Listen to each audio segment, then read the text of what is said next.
Hello. Hello. That was anticlimactic, wasn't it? After all that music finished, Ooh. just us sat here going, "Well, shit." Yeah. All right. Isn't it lovely to be back? Isn't it lovely to have all of us? This is a full on. What do you call it? All of the Trekkie Let's Talk Trek people, gentlemen, together. Are we a Squad. squad? Okay, we're a squad of Let's Talk Trekkers.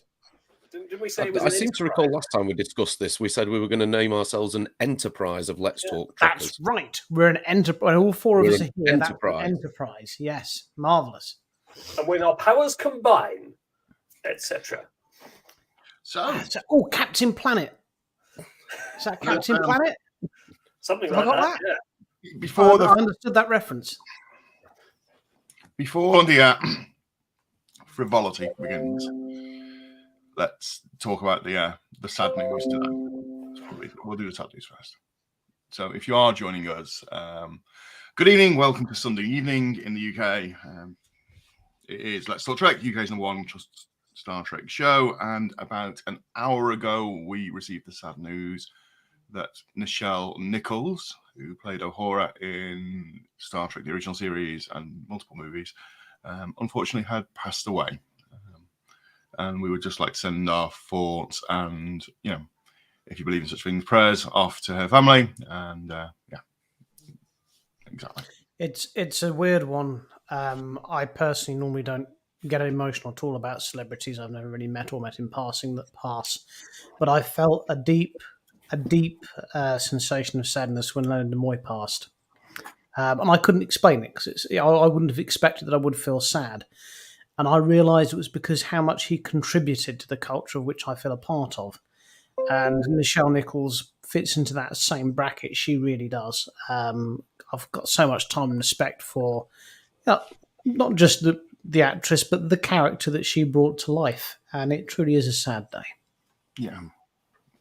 I mean, I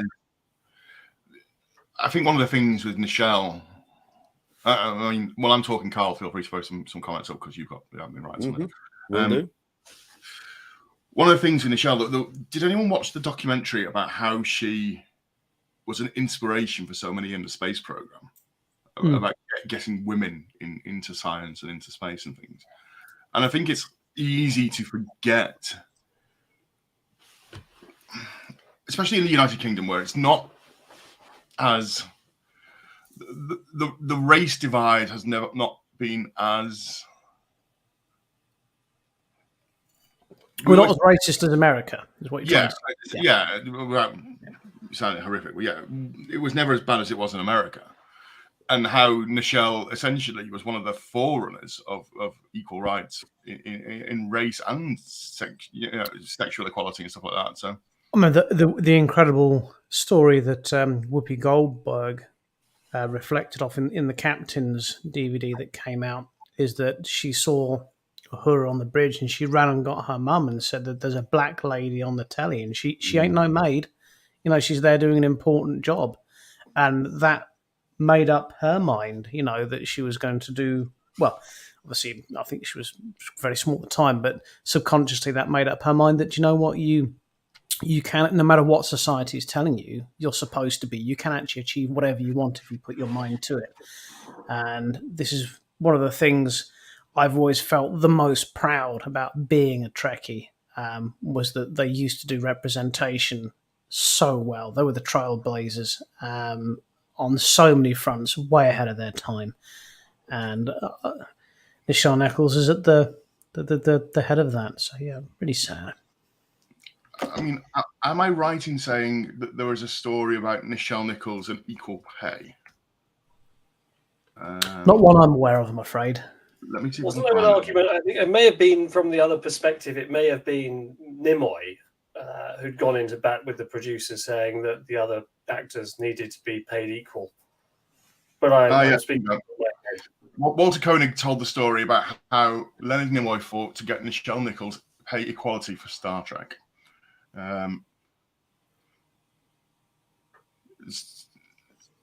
Koenig says that when it came to the attention of the cast, there was a disparity in pay, that George and I were getting the same pay, but Nichelle was not getting as much. I took it to Leonard and he took it to the front office and they corrected that immediately.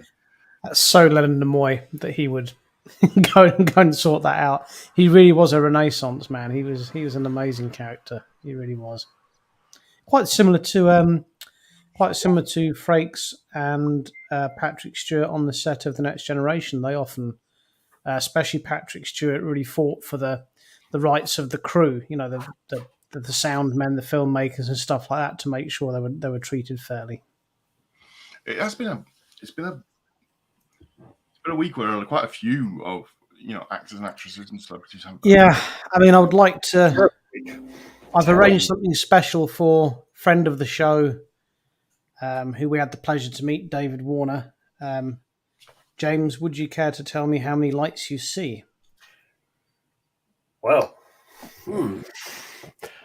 there are 4 lights.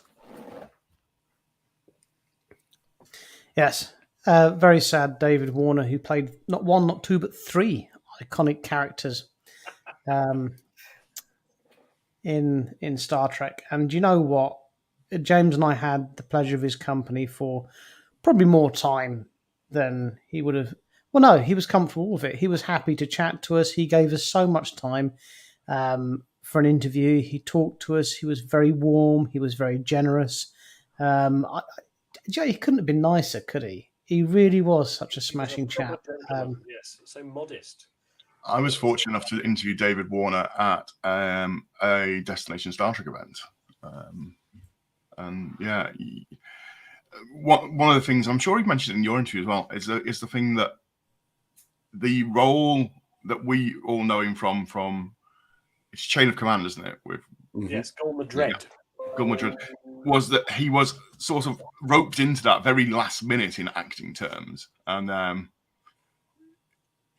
he was just sort of let loose, and the menacing. Yeah, he even had his lines written on the backs of pieces of set and stuff because he didn't have time to memorize them, which he doesn't mind telling. Again, it's like James. He was very humble, very modest. It was just a wonderful chap.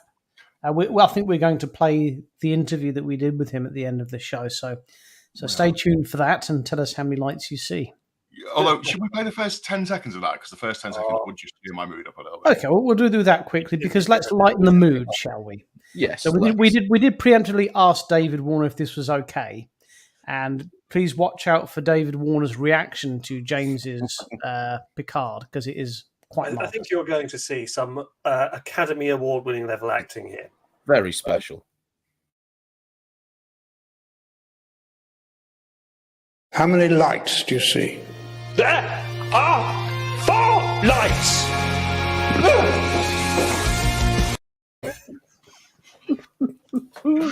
Brilliant. Oh dear. When we asked him if it was okay if we did it, he looked at us like we were stupid. Like, well, of course it's okay. No one's ever going to see this. No. Also, I mean, like you say, so we unfortunately lost Nishan Nichols today. We lost David Warner earlier this week. Bernard Cribbins. Was he in Star Trek? No, he wasn't. But No. what else wasn't he? He's in Doctor Who in a huge way, especially when Doctor Who's been good with David Tennant and ironically Peter Cushing. Also, he was in Day of the Daleks. Yeah. Yeah, he was in the Dalek Invasion Earth film back in the 60s. But I learned this morning, I didn't know he was the voice of the Tufty Club. He was Tufty. Any of you remember the Tufty Club, or is it just me? Am I the oldest one? I think you're the oldest one, James. All right, okay. What about Busby? Anyone remember Busby? Please, James, tell us about the war. Well, first of all, the Germans were very naughty and invaded Poland, and then we went and told them off and put them back in their box. Well, we're not allowed to mention Germany today.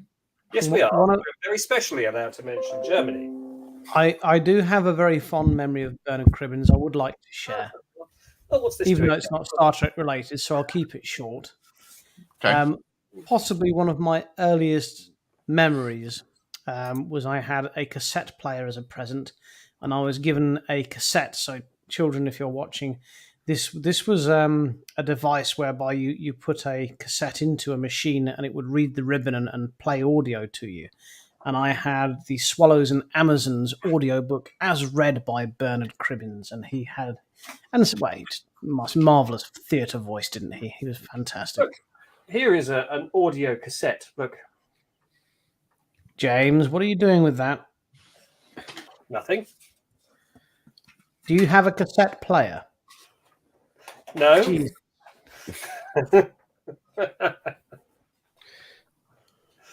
Oh dear. And of course, let's not forget he was the Wombles. But anyway, he wasn't Star Trek, and we're lighting the mood now. So, have we got some Star Trek to talk about this week? No, because there hasn't been. Oh, we have. We have got some Star Trek to talk about. Have we? We have. Has This is there what been you get some from news? This is what you get from missing staff meetings, boys. We'd like to say Yeah, that where's your banana? Huh?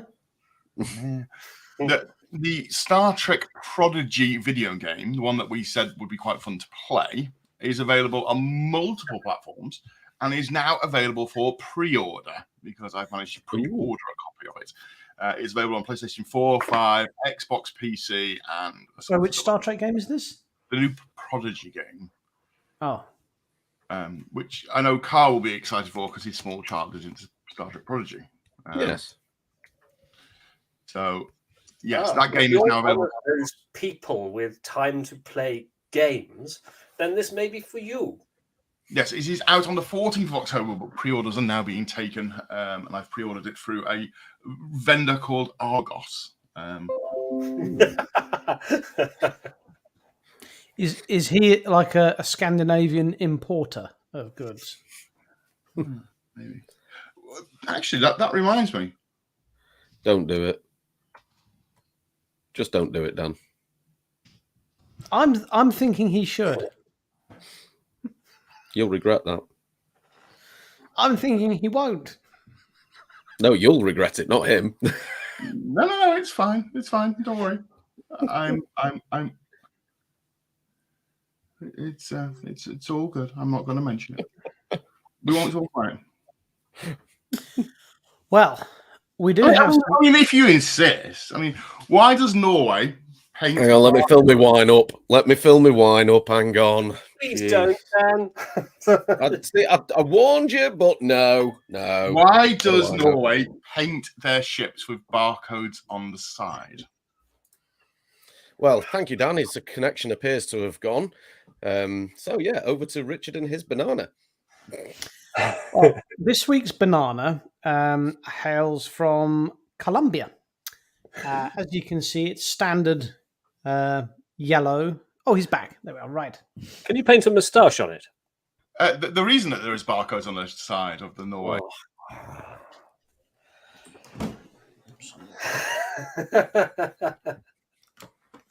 It's because it's a jar.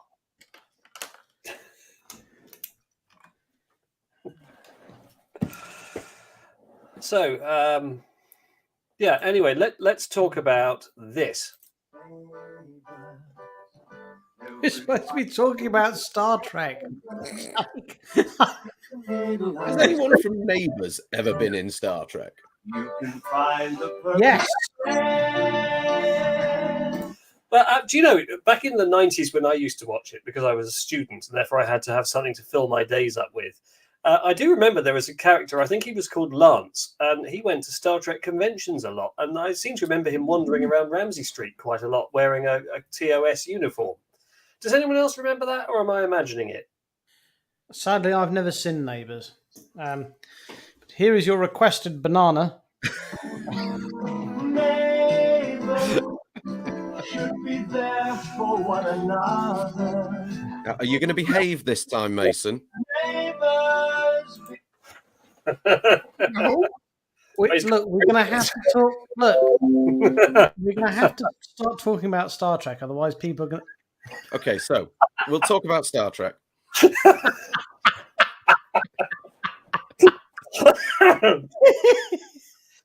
Right, here we have from Holly, age 3's representation. No, I'd say that's fairly accurate. I've got to be honest with you. That's about right. Yeah, I'm happy with that. Season 1 there represented by. I mean, I think it's a bit unfair actually because season 1 had Lorca in it. That was very good. Season 2 had Pike in it, and there were some actually decent episodes, entirely led by Pike. So I think season 2 deserves a bit more than that. I thoroughly enjoyed season 2.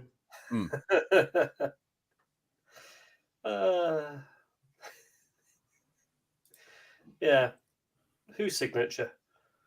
Whose signature, Christoph? Or have I missed a previous message that would make that all very clear?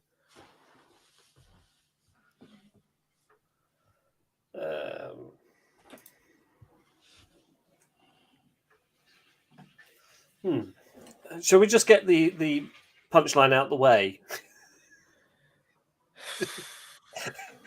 Someone somewhere watching this might want to know the answer. Go on, Dan, you can do. So the reason that Norway paints a barcode on the side of their battleships is so when they come back to port.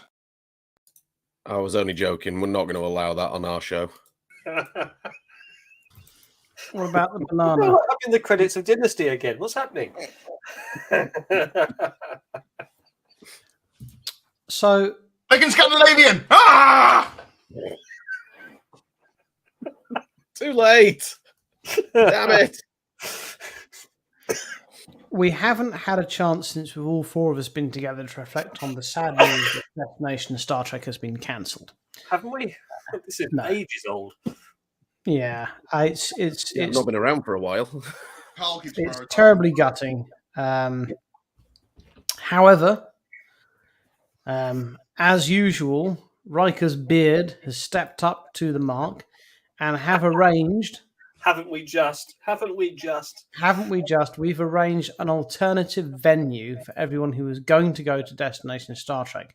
Literally, this venue can hold upwards of 50 people. Well,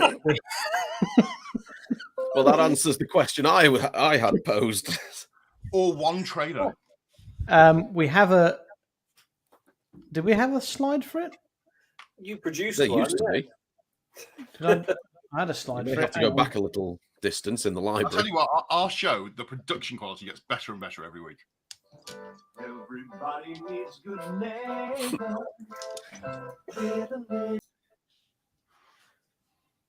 Whatever happened to the features? Oh, yeah. Used to do- Let's do features. Should we get James drunk? Is he still doing that? Yeah, let's do that one. I've got nothing prepared this week.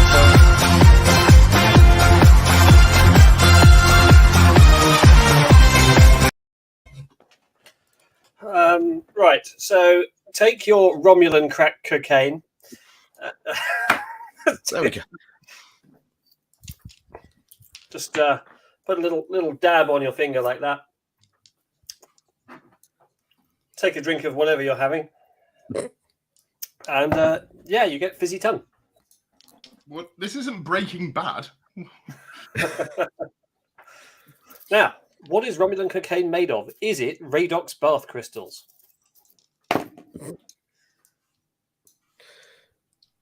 No.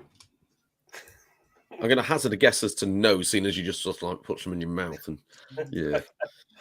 Right, here we are. Thank you. Right, there so, it is. Oh, seamless. So Dracon 2 is going to be held in Ramsgate on the 1st of October. And the hotel that is hosting the RikerCon, which is the Oak Hotel, are offering a special discount over the entire weekend. When you come to book your room, you simply need to quote "Beam me up, Scotty" to achieve this this discount. A lot of the rooms have generally gone already. There's been a lot of interest. We've been trying to put the word out. But RikerCon 2 is happening. We know for a fact that there will be a quiz. And we've got a midget who's coming who's got night vision, which will be interesting. Also, we're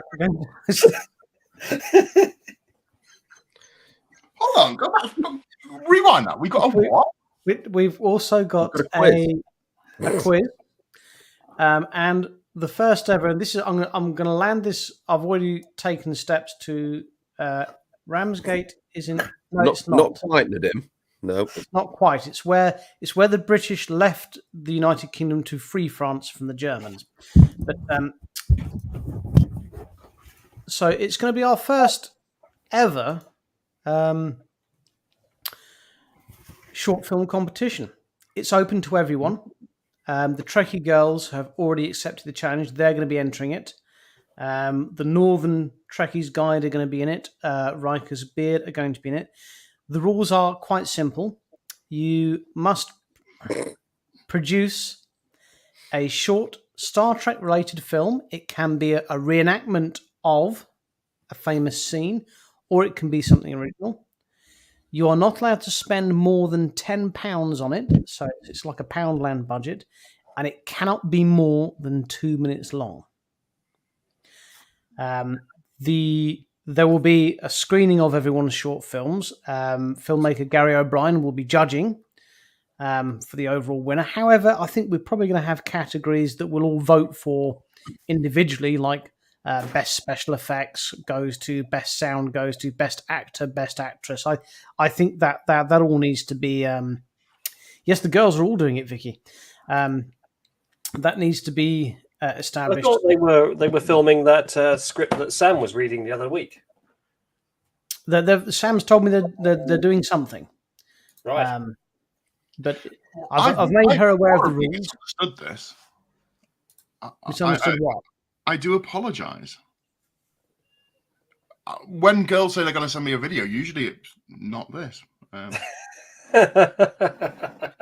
Right, so Sam's not made the rest of the Trekkie girls aware of the. Oh dear. Perhaps it was going to be a solo thing Sam was doing. But anyway, it's open to everyone. So just simply make yourself a short film. We'll screen it in front of filmmaker Gary O'Brien, and he will tell you how good it is. Then we'll have a quiz. Then there'll be the midget with night vision. Possibly we might have a lounge band performing for just sort of 20 minutes or something as well to break the evening up. Oh, what about the Badger Parade? No badgers. No Badger We Parade. can still have the parade. Okay, right. Yeah. So there we are, RikerCon 2. I'm excited. I know you are. We're going to have a whole lot of fun. Particularly as for Richard and I, it's sort of 20 minutes from where we live. Well, actually, the boss of the hotel has offered me a room for free. This saved me getting a cab home, so that's not right. Yeah. Nice. Right, okay, well, that's RikerCon taken care of. Let's move on to another feature. You got a collectible, Carl? I certainly have. Oh, fantastic. Roll the credits. Are you doing anything, Mason? Or am I queuing myself up? Oh, you want me to actually...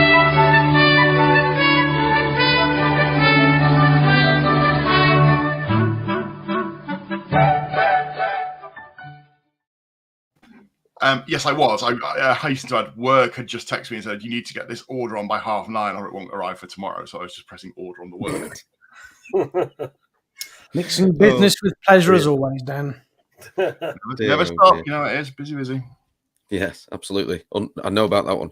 Busy I was until 20 minutes before the show started. I was still working, which was when, and as much as we're trying to relighten the mood, when I saw the headline about Nichelle, I knew exactly which collectible I was going to be showing. It is one that I've shown before, but there it is. The old Beyond Uhura book. Absolutely fantastic book. And what makes it even more special for me, with blessings and... So thanks. For our viewers not from the north, by book he means a book. But I think it's obvious. So yeah, with blessings and thanks, signed by Nichelle. And that was when I met her in 2016 in London. Oh, that's a wicked. Oh, I love that. That's a marvelous photo. That really is great. That's a good Those one. are yes, those are this week's collectibles. They're quite simply priceless. You look so young in that photo, Carl. I do, don't I? Yes. Oh, those were the days. You look- Carefree. I met her at the same convention, actually, Carl, and I got Hmm. my photo, which I haven't had time to dig out. But I got Lieutenant Uhura to use this Feinberg receiver in our picture. So this is Excellent. a Uhura used Feinberg receiver. Get that Even out got of the your ear. wax We on can it. get out of here. We James, can get DNA off that. the depreciation you've just caused on that. Oh, You've just contaminated the DNA. what's Richard going to do now? Well, now when Richard tries to clone now, it's going to go all sorts of wrong, isn't it? It's going to be like Tuvix, but with Nichelle Nichols and James Dillon. How would could that that be go wrong? Oh Phoenix, dear. I suppose. So with the combination of the two, what would the name be? That's Delura. What's Dehura? Oh, Victoria, you are so correct. Like a scene from The Fly. Ah, which one though? The Jeff Goldblum one or the original black and white one, which I think was much more scary. Although it's pretty cool when Jeff Goldblum opens up his bathroom cabinet and his cock's there. Do you remember that? It's like bits of him are dropping off and he's keeping them in his little cabinet and his dick's there. I read a cartoon the other day where a scientist recreates the experiment and he turns around and in the pod with him is not a fly, but a Chesterfield armchair. And he then melds with the armchair and becomes upholstered. It's terribly funny. It was in Viz. Does he get like another pair of arms? He has all the cross stitching across the face with little buttons. You keep finding loose change in his boxer shorts. Oh, dear. Wow. Oh dear. So yes, Oh, that's the news about Nichelle Nichols. Sorry, Carl. Coming back to your collectible, in pence, what is it now worth? Or do we change from pence to something else? Did we say another unit? Barrowmans we use now. How many Barrowmans? I'm not too sure I can bring myself to put the two in the same sentence, to be honest. Yeah, I can't measure something like this in Barrowmans, it genuinely is absolutely priceless. If you want actual penny values, I believe the book, probably due to the news still being fairly breaking, you can still pick up for the absolute bargain price first hand of about 300 pence if you look in the right places. But signed like that, never going to happen. It's got to be equivalent to about, I'd say, 50,000 Barrowmans. Cheap at twice the price, that one, I'd say, Richard. I think so. Worth more if you find someone called Carl to sell it to. Yeah. You should join a Facebook group of Carls. I bet there's like where you'll swap like stuff signed to Carl. That's where you've got a stupid name like, I don't know, chair. You know, do you remember there's got to be a market for that, hasn't there? There's got to be a market for like a website that matches named memorabilia to buyers. Yes, to your name, like personalized number plate. There's a gap. I'm going to look into that. There's a gap in the market there. Dave Gorman did this. He did a Dave Gorman did it. Yeah, he did a Dave Gorman party he invited everyone with Dave Gorman to a party. Dave Gorman's. Well, that's because Dave Gorman did the Are You Dave Gorman project, where he tried to meet 54, no, was it 52? Yeah, 54 Dave Gormans, one for every card in the pack, including the Joker and the bridge rule. And he measured his distance traveled per Dave Gorman in trying to achieve it. If you don't know who Dave Gorman is, you're a viewer for the show, you should really watch something called Dave Gorman's Google Whack Adventure. Where Dave Gorman essentially travels the world looking for people who can generate single Google searches. It's very good. The book is much better than the show, I have to say. But getting a Google whack nowadays is pretty damn hard to get a single result. The show only exists because Dave Gorman ran up a mountain of debt doing it. Just a quick jump in here because it's RikerCon related and therefore takes precedence over any fun being had.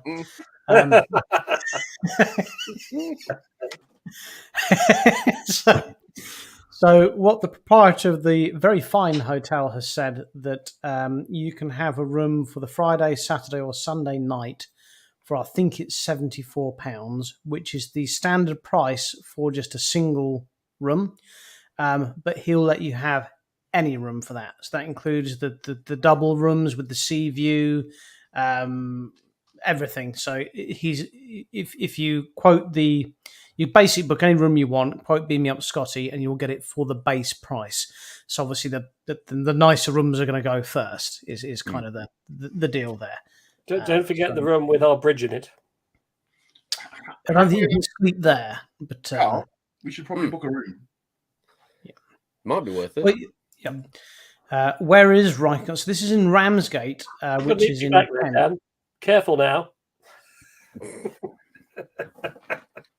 Do you know what? I love your batleth there, Dan. That's the best batleth I think that's owned by any of us. It's fantastic. It's nice, isn't it? Really nice. Lovely. But yes, RikerCon is in Ramsgate, which is in Kent. It's on the 1st of October. There will be a film competition. Last time we had it, we managed to drink them almost out of booze. They made a load of money on the books.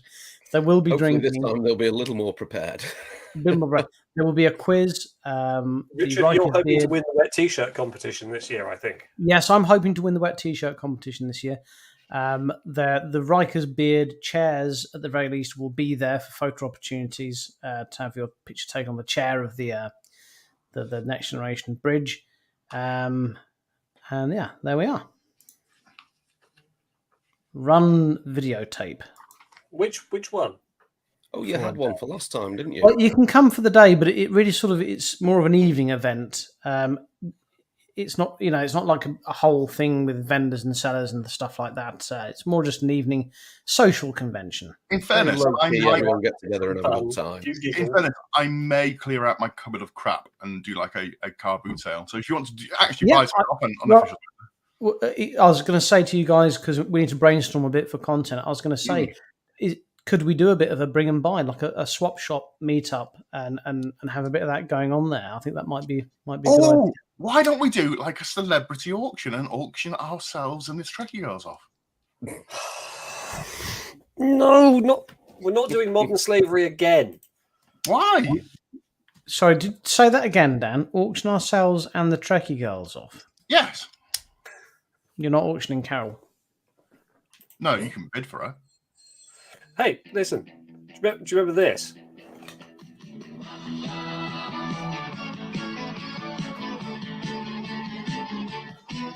No, because I'm not old.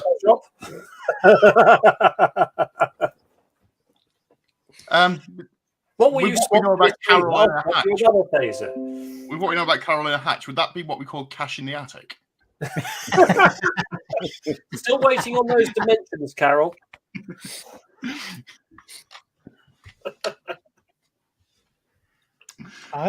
Well, do you know what, Yeah, Alan? but the thing is, Alan, we can't tell the Trekkie girls that. It'll just upset them. Actually, I think there's a challenge. If we were to auction ourselves off for charity, who would get more money?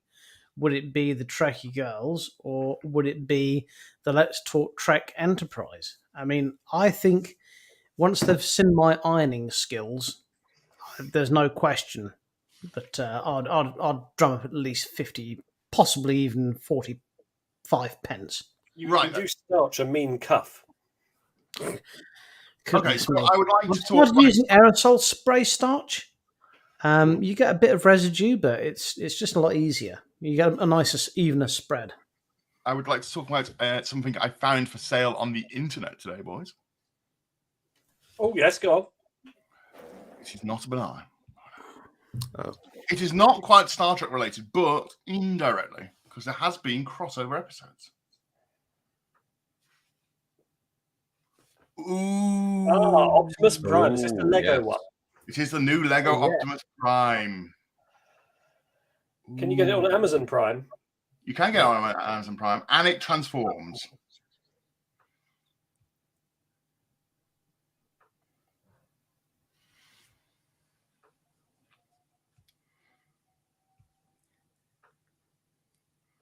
Just want to say, it's very cool.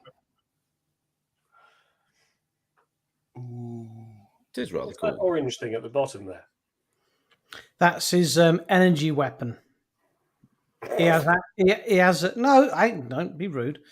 He has a sword, and Megatron has axe, doesn't he? For his energy weapon. Megatron turned into a gun, which was always confusing. No, his energy weapon. Oh, gee, have you not even seen it? Yes. Yes. So his hand goes and goes sucks in, and out comes his sword axe thing, and then Megatron goes, "Wah!" and then his energy weapon comes out, and they knock 10 bells out of each other. Right. But neither of them ever dies. Yes, Optimus Prime dies in the saddest thing from my childhood. Doesn't he come back? No, he's Doesn't dead. he? Oh. No, so we're supposed to be a Star Trek show. So what happened was Hasbro, all the molds, they made quality toys. The Transformers were quality toys, and the mold they're producing so many of these Transformers, the molds had become worn out. So when they made the film, they actually gave the directors they said just kill them off because we need to make new molds anyway. So they actually gave them permission to kill the characters off. That's why it was such a really dark film. That's why so many characters in that got killed off, because they were so popular, the molds had become worn. So they said, just kill them off, we need to make new toys. And that's why Optimus Prime was no more. Was that the saddest death in your childhood, though? Let's be honest.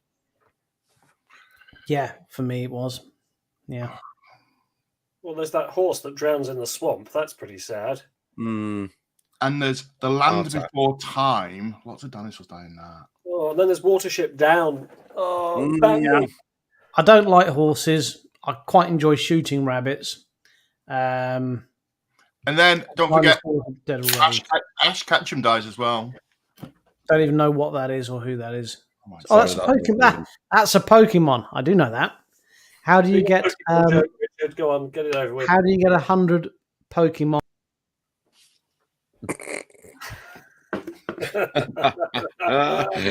Oh, sweet revenge. How do you get 100? Your Pokemon.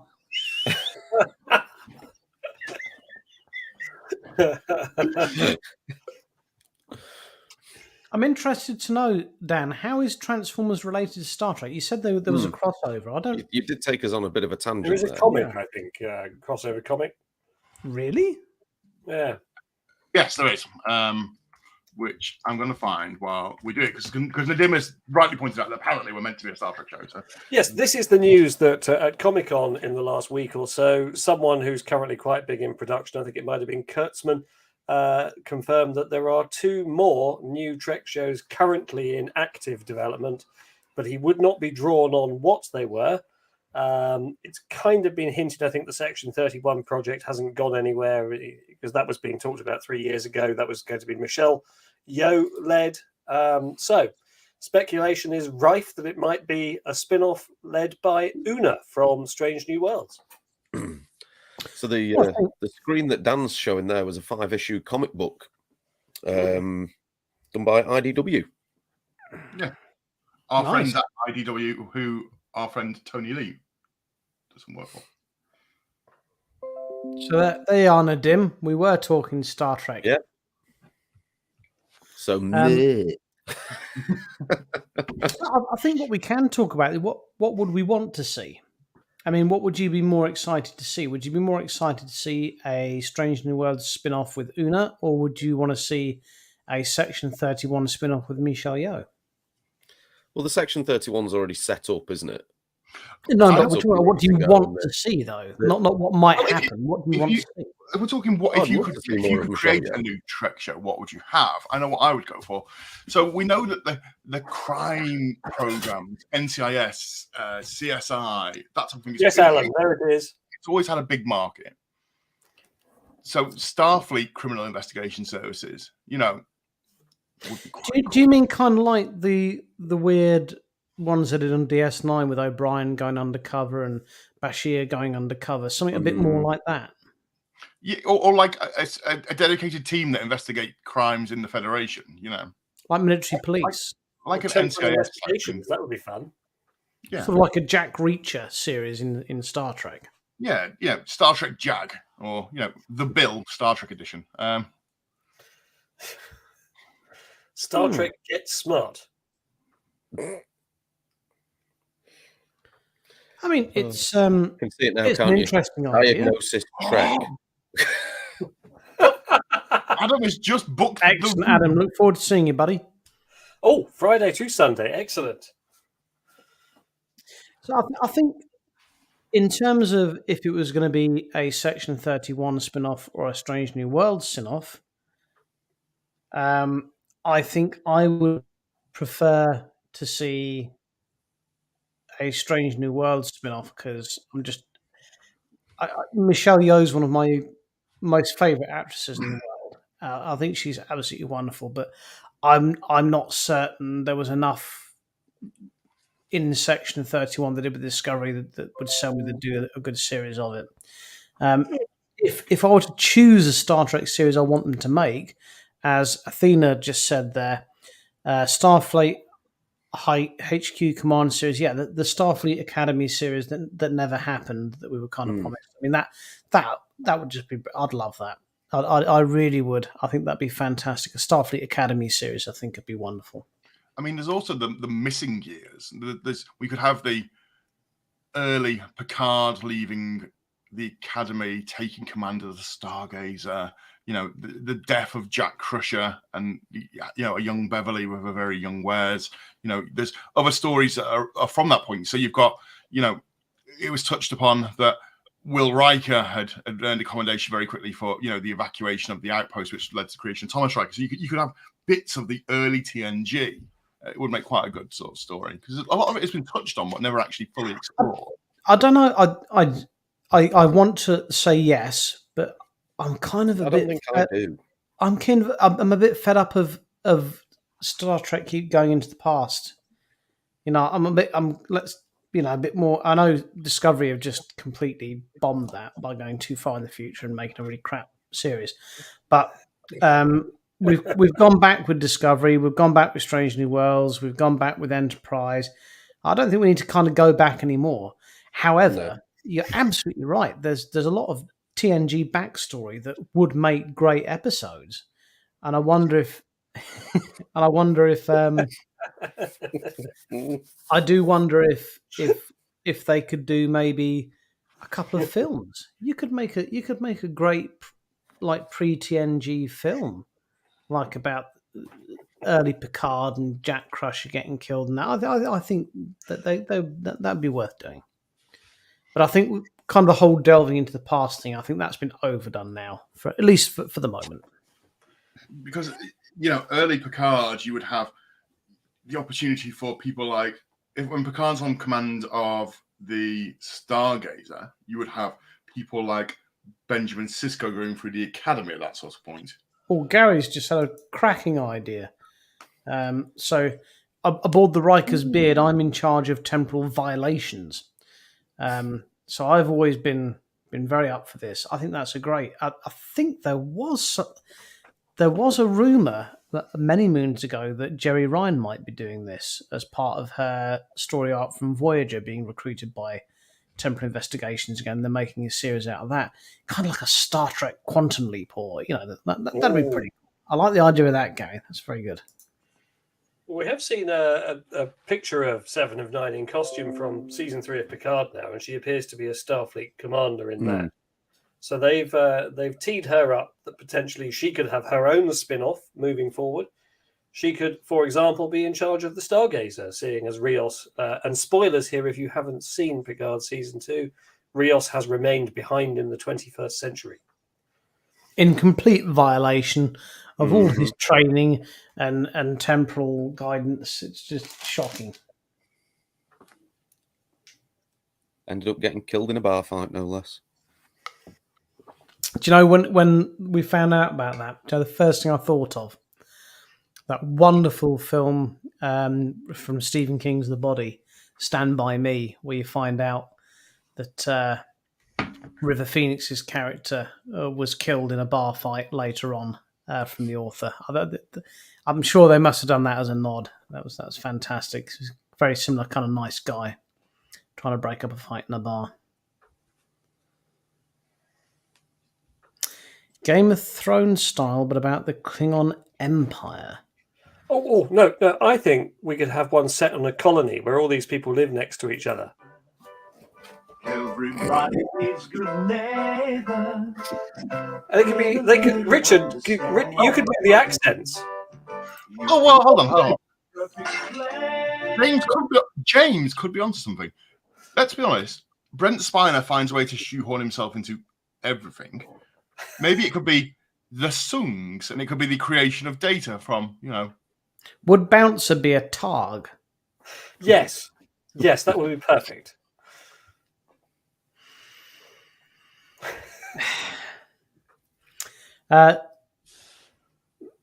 Colonization? Star Trek colonization? What was the planet? Our friend David Warner. What was the planet he was Nimbus in 3. charge? Nimbus 3. So that's when Yeah. they had lots of different, all trying to build the story of Nimbus 3. That might make a good show. Wouldn't quite be neighbours, but If someone were to dial in, Richard, from Nimbus 3, what would you say to them? G'day, mate.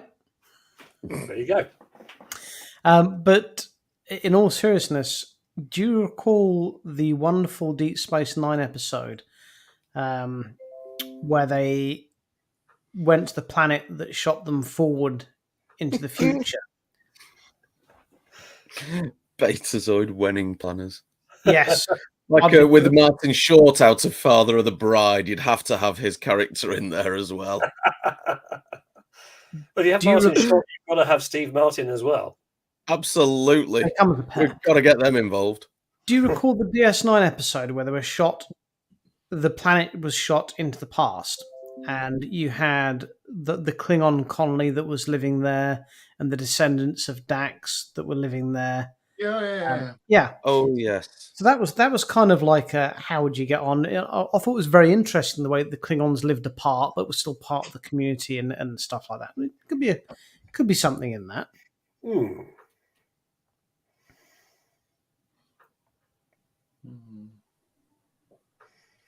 Betazoid wedding planner. Well, like I say, that's Martin Short's character from Father Frank. Yeah. From Father of the Bride. I'll be in the gym. So have we reached the end of this year of Star Trek? Because we were promised. Yes, you're currently out, as far as I can think. I think we've run out at the end of Strange New Worlds. Apparently, apart from pickup, Strange New Worlds is wrapped for season 2 already, and the cast are really excited by it. They're very happy with it. Oh, okay. So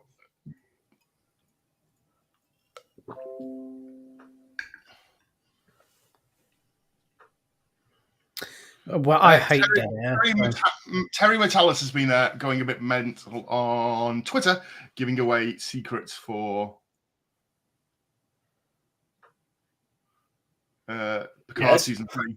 Picard season 3. Share some secrets with us, Dan. Share them. Apparently, Tell me, James, how many lights do you see? There are 4 lights, Richard. 4. Well, so flashing picture frames. We'll talk about this next week. We are going to now, at this point, play the amazing interview that was given. You're not going to tell us some secrets from Terry Matalas? No. He's going to read those on your interview so that you can tell us afterwards. Just tease us with them. Next week. Next content for next week. Okay. Well, in which case, are we going to run the film and then that's Let's Talk Trek? Yeah, let's do that. Oh, okay. In which case, It was fantastic, first of all, to see all three of you, because we haven't been together on the show for too long for so many different reasons. It was fantastic, the amount of people that tuned in to watch the show. It's wonderful that you all still tune in, and thank you so much for, like Terry Wogan, our viewers are our show, so thanks for dropping in and your comments. It's absolutely fantastic. And just remember, October 1st, RikerCon. There will be a quiz, a film competition, a midget with night vision. If you want to book a hotel room at the Oak Hotel, quote, "Beam me up, Scotty," for your discount. There'll be photo ops and a wet t-shirt competition. And broadcasting legend Steve Wright. What? Who? That's it. So let's roll VT.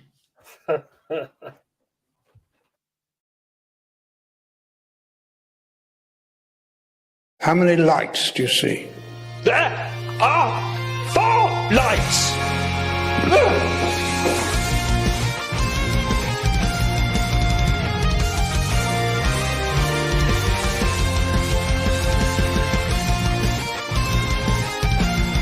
Hello, everyone. So I have the absolute privilege and honour of having the opportunity for a word with David Warner this afternoon.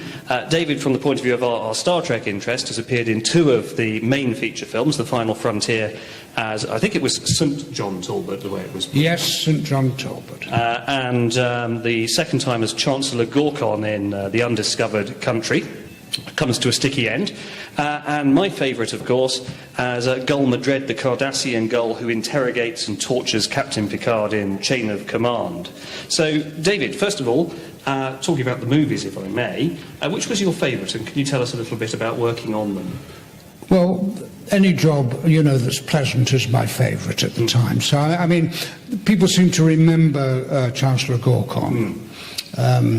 I had a good part in Star Trek V, but a lot of that ended up on the cutting room floor, which happens to, actors of my grade, really. If you're playing a good supporting part, sometimes it becomes less good because they can't fit everything in.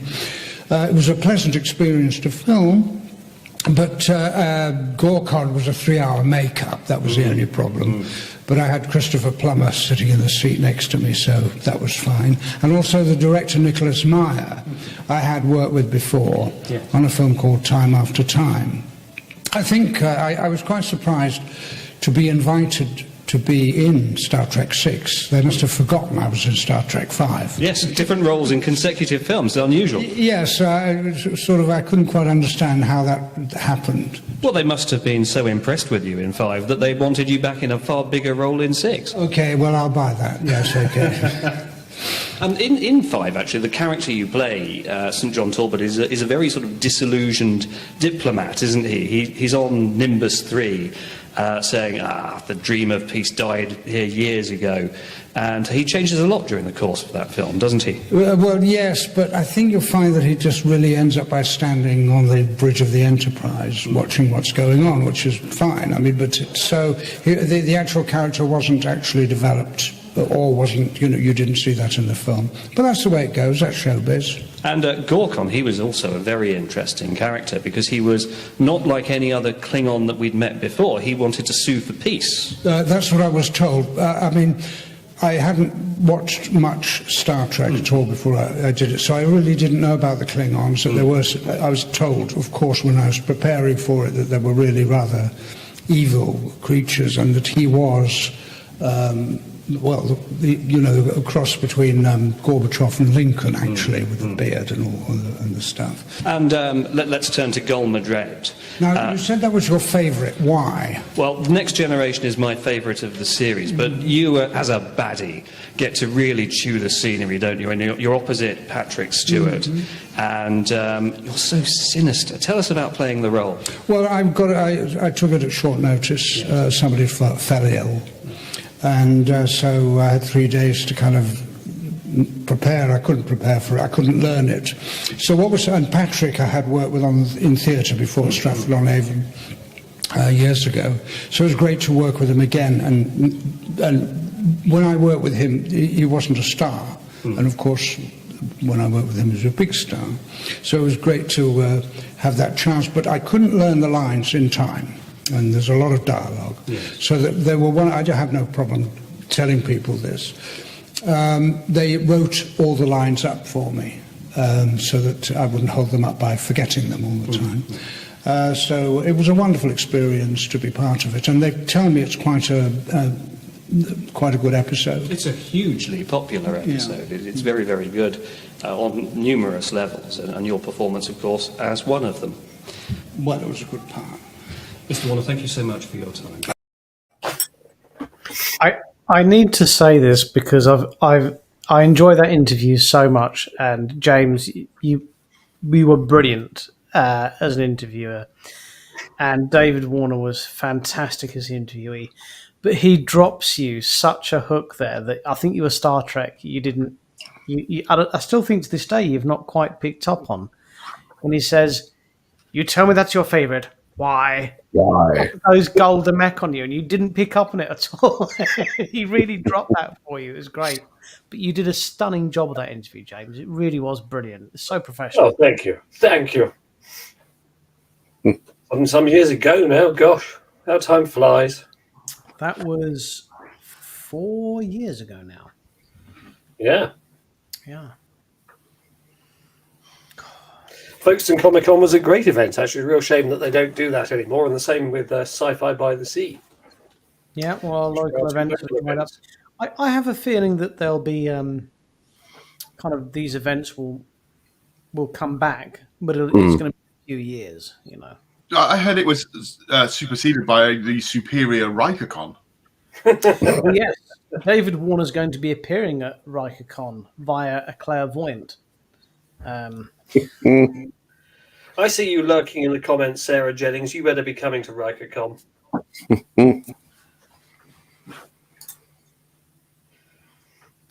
Yes, you. I see you. Hey, it's going to be fantastic, RikerCon. RikerCon is, of course, just to be clear to anyone who may be thinking of coming, it's really just a social get-together. We throw up the set. We've got a private bar space to hang out in. And we'll just make it fun, just like it used to be back at Page's Bar back in the day. Yeah. So we're not going to have high-profile guests or anything booked that you come and pay anything for. I mean, Jonathan free, Frakes. just come and hang out with us. Jonathan Frakes will be there, but Jonathan Frakes has, of course, been it's just going to be a quiz. I think all of the Trekkie girls, or at least a good 70% of the Trekkie girls, are coming, and we'll be auctioning them off. In the most recent development. Yeah, We will be taking pre-auction bids in sealed bids. So, not before I've extracted my DNA samples.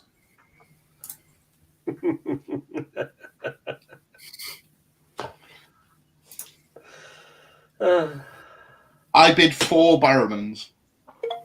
Yes, if anybody has anything in particular that you want to see at RikerCon or you want to contribute to RikerCon, do DM us. Let us know. Yeah, I mean, the film competition, I think, is going to be a big hit. No more than 2 minutes long, no more than £10 budget. If you can format it in MP4, and we'll throw out some details where to send it to, and we'll make it like a big kind of Oscars night. I think we'll have We're also going to do a couple of features from this show live as well. So James will be doing booze reviews for you live in front of people. Yeah, they were doing that. Another feature, I think. Are we going to do the? Yeah, we're going to do this one live.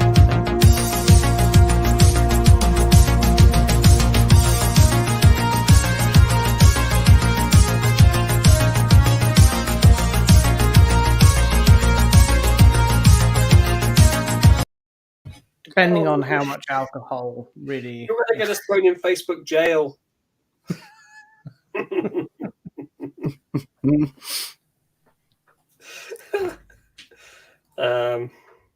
There may be a giant waving cat.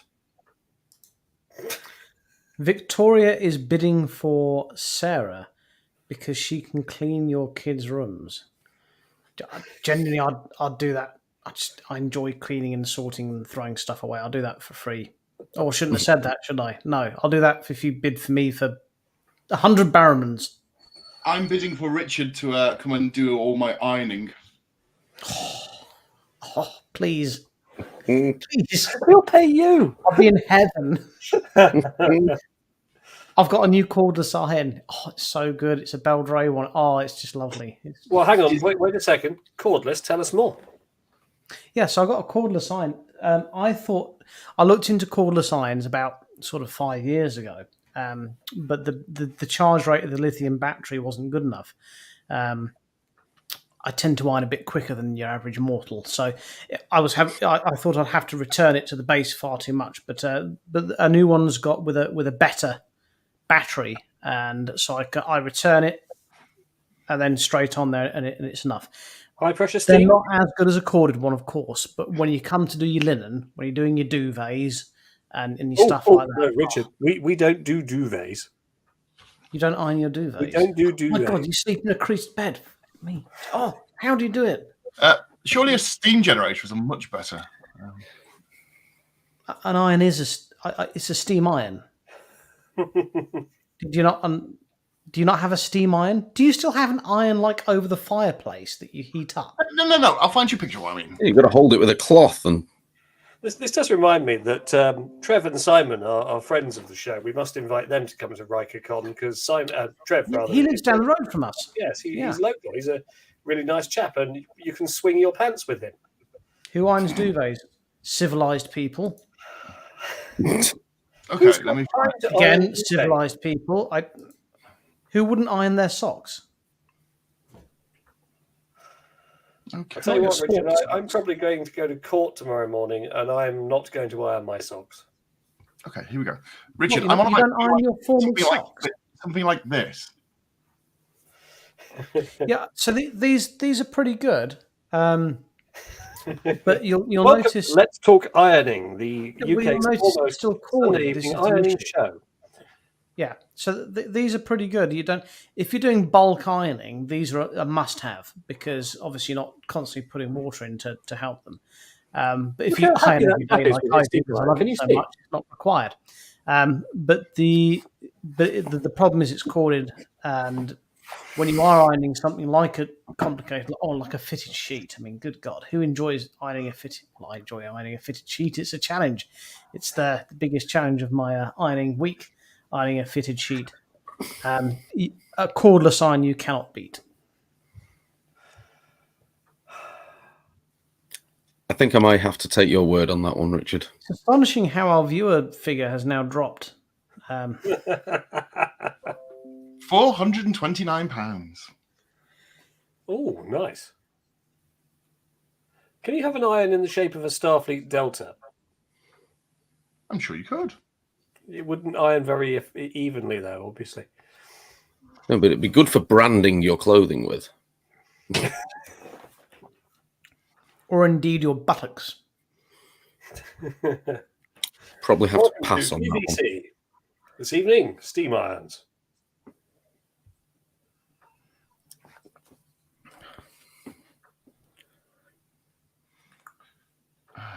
Well, I think, dear viewer, that's about all the time we've got. Yeah, we seem to have exhausted all of our topics there now. Yeah, our usual repertoire. So one last time, James. Congratulations, ladies, on winning the association football, though. One last time, then, James. How many lights do you see? There are 4 lights. 4. It's not going to get old, is it? No. Not for me. Richard, was it worth moving your entire office around for? It was. Do you know it was because before, because I work from home, and before I would do my ironing in my master bedroom, where I have a large television on my lunch break and such forth. Now I've moved this all around. I can do my ironing in here, which is just so much nicer. It's more convenient for me. Right, that's it for today. Thank you very much for watching, all. Look after If you have yourselves. any questions about ironing, do feel free to message us, and we'll get back to you. Look after yourselves and each other. Don't have nightmares.